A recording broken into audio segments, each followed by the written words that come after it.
શ્રી ગોવર્ધનનાથ કી જય. વિરહનું પદ લીધું છે આજે સખીજનો.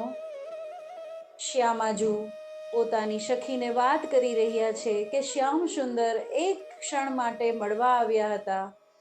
પછી એ મળીને જ્યારે વિજય થાય છે ત્યારે રાધારાણીની શું વ્યથા છે, કેટલો વિરહ છે, એ સખીને કહી રહ્યા છે કે શ્યામ નહીં છીન આયે. છીન એટલે ક્ષણ. એવું લાગે છે રાધાજીને કે શ્યામ મળીને ગયા છે, એક ક્ષણ માટે પણ નથી મળ્યા, માત્ર એક ક્ષણ માટે જાણે મળીને જતા રહ્યા છે. સખીને કહે છે કે શ્યામ નહીં છીન આયે, એક ક્ષણ પણ નથી આવ્યા. સંગમ સુખ નવ સંપત્તિ પૂરન, નયન હૃદય મન ભાયે.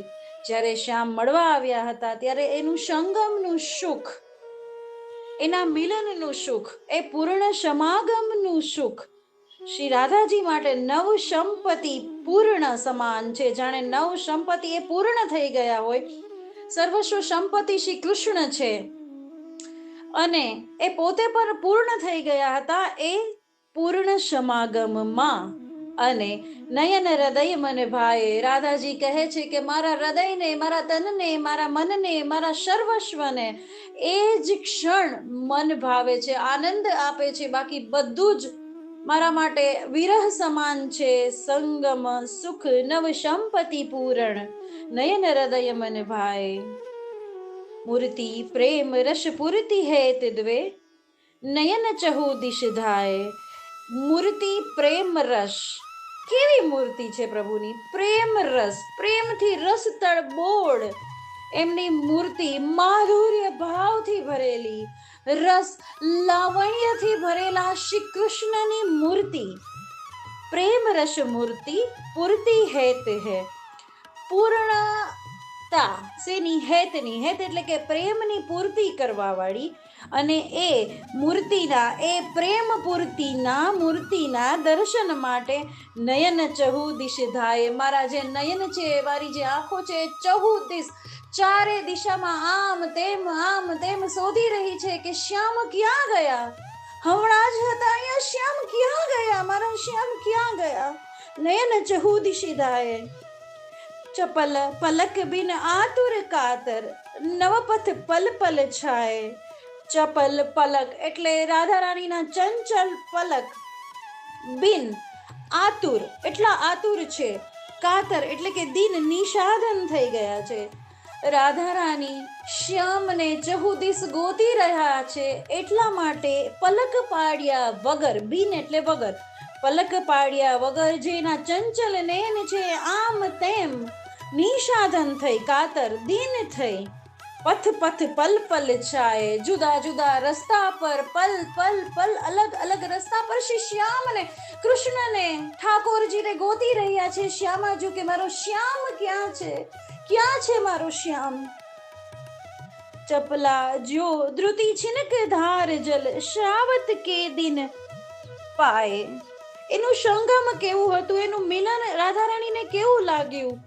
તો કે ચપલા એટલે કે વીજળી, જ્યો જેવી રીતે, ધ્રુતિ એટલે ચમક, જેવી રીતે વીજળીની ચમક, ધાર જલ શ્રાવત કે દિન પાય, જેવી રીતે એક વીજળીની ચમક એક પલ માટે આવીને જતી રહે, એવી રીતે શ્યામ સુંદર એક પલ માટે આવીને જતા રહ્યા છે. અને હવે એના મિલન માટે, એના દર્શન માટે, એ લાવણ્ય, એ રસયુક્ત દર્શન માટે, પ્રભુના એક નજર જોવા માટે, ધાર જલ શ્રાવત કે દિન પાયે, એના આંખમાં અશ્રુઓની ધારા છે, એવી ધારા કે જેવી શ્રાવણ માસમાં ગગન આભમાંથી પાણી વરસે છે, એવી ધારા શ્રી રાધા રાણીના બંને ચક્ષુઓમાંથી વહી રહી છે.